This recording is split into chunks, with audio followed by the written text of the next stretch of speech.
তো বন্ধুরা আজকের এই ভিডিওটি তোমাদের জন্য অত্যন্ত গুরুত্বপূর্ণ একটি ভিডিও। বর্তমানে আমাদের আধার কার্ড একটি গুরুত্বপূর্ণ ডকুমেন্টস, কারণ আধার কার্ডের মাধ্যমে আমরা কিন্তু বহু রকম কাজ করে থাকি। তো সেই আধার কার্ড কিন্তু এখন ডিঅ্যাক্টিভেট বা সাসপেক্টেড চলে আসছে অনেকেরই। তো সেটা কেন হচ্ছে এবং কিভাবে তার প্রতিকার রয়েছে বা সেটিকে ঠিক কিভাবে করব, তো সমস্তটাই এই ভিডিওয়ে জানাবো। তো ভিডিওর ডিটেলসে যাওয়ার আগে তোমাদেরকে আমার এই ছোট্ট ইউটিউব চ্যানেলে স্বাগত জানাই। চ্যানেলে নতুন হয়ে থাকলে চ্যানেলটিকে অবশ্যই সাবস্ক্রাইব করে বেল আইকন অন করে রাখো, যাতে এই ধরনের গুরুত্বপূর্ণ ভিডিওগুলো সবার প্রথম তোমার কাছে পৌঁছে যায়। এবং অবশ্যই শেয়ার করো বন্ধুদের ভিডিওটি, কারণ সবাই যাতে এই বিষয়টি জানতে পারে এবং সতর্ক হয়ে আধার কার্ডটিকে ইউজ করতে পারে। তো বন্ধুরা, ভারতীয় সরকারের ইউনিক আইডেন্টিফিকেশন অথরিটি অফ ইন্ডিয়ার তরফ থেকে অর্থাৎ UIDAI এর তরফ থেকে বর্তমানে কিন্তু 81 লক্ষ আধার কার্ডকে ডিঅ্যাক্টিভেট বা সাসপেক্টেডের আন্ডারে ফেলে দেওয়া হয়েছে।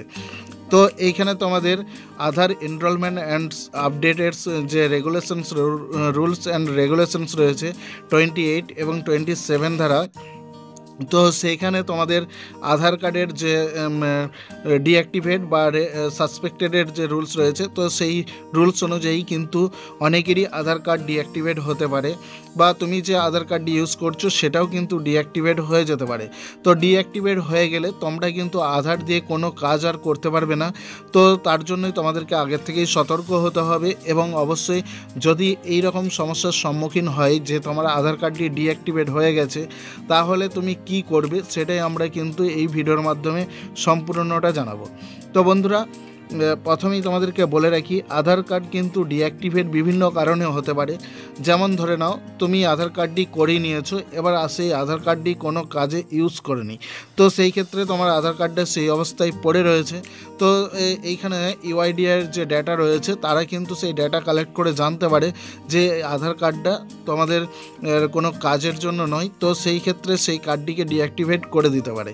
অথবা দেখা যাচ্ছে যে অনেকেরই 5 বছর আগে আধার কার্ডটি বানানো, সেই আধার কার্ডটি কিন্তু এখনও পর্যন্ত কোনো আপডেট বা মোবাইল নাম্বার লিঙ্ক কিংবা বায়োমেট্রিক আপডেট যাই হোক কোনো কিছু করেনি, সেটা কিন্তু সেই অবস্থায় রয়ে গেছে। অর্থাৎ 6 বছর থেকে 15 বছরের মধ্যে যদি তোমরা আপডেট না করে থাকো, তাহলে সেই ক্ষেত্রেও আধারটি কিন্তু ডিঅ্যাক্টিভেট হতে পারে বা সাসপেক্টেড আসতে পারে।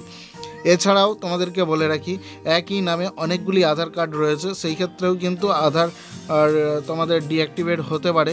অথবা ডকুমেন্টস আপলোড না করে থাকলেও তোমাদের আধার কার্ডটি কিন্তু ডিঅ্যাক্টিভেট হতে পারে।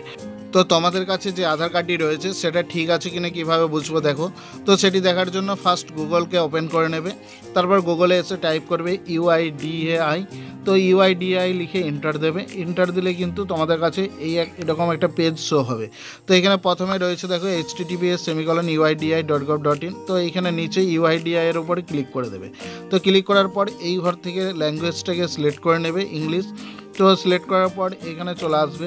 তো এই পেজটা আসার পরে উপরে দেখো অনেকগুলি অপশন রয়েছে, তার মধ্যে মাই আধার। তো এইখানে কার্সারটা নিয়ে যাবে, নিয়ে যাওয়ার পরে অনেকগুলি অপশান খুলে যাবে।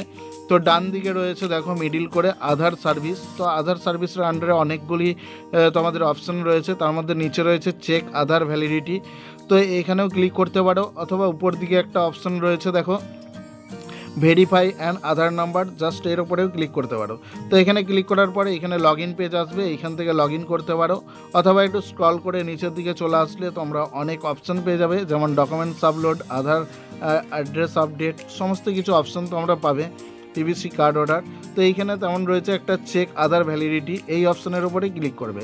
তো এখানে ক্লিক করার পর আধার নাম্বার দেওয়ার জায়গা আসবে, সেখানে আধার নাম্বার বসাবে, তারপর এইখানে ক্যাপচার কোড বসিয়ে প্রসিডে ক্লিক করে দেবে। তো আমার কাছে যে আধার কার্ডটি রয়েছে আমি সেই আধার নাম্বারটিকে এইখানে বসিয়ে নিচ্ছি।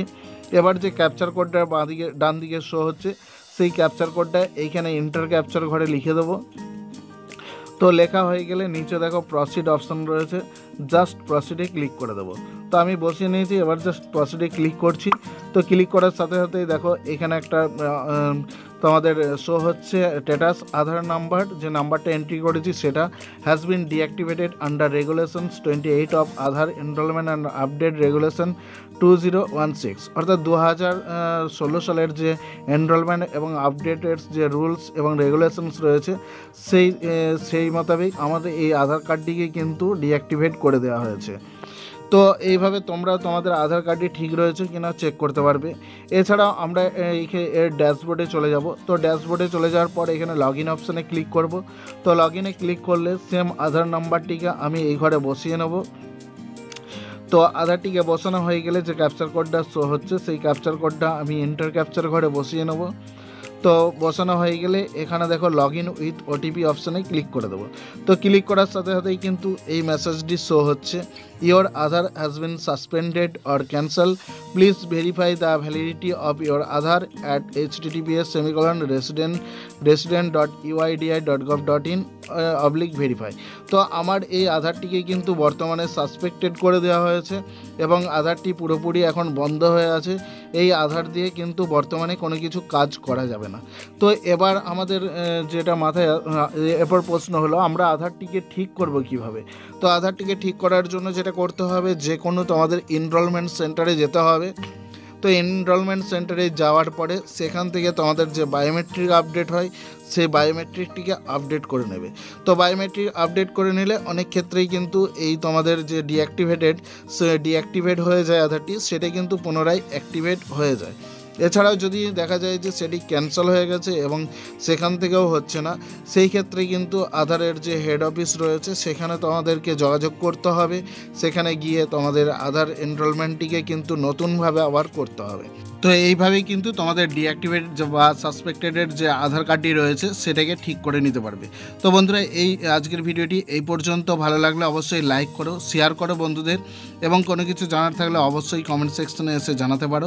যে সমস্ত বন্ধুরা চ্যানেলে নতুন এসছো তাদেরকে বলবো চ্যানেলটিকে সাবস্ক্রাইব করে নাও এবং অবশ্যই বেল আইকনটিকে অন করে নাও, কারণ পরবর্তী গুরুত্বপূর্ণ ভিডিওগুলোর নোটিফিকেশান যাতে সবার প্রথম তোমার কাছে পৌঁছে যায়।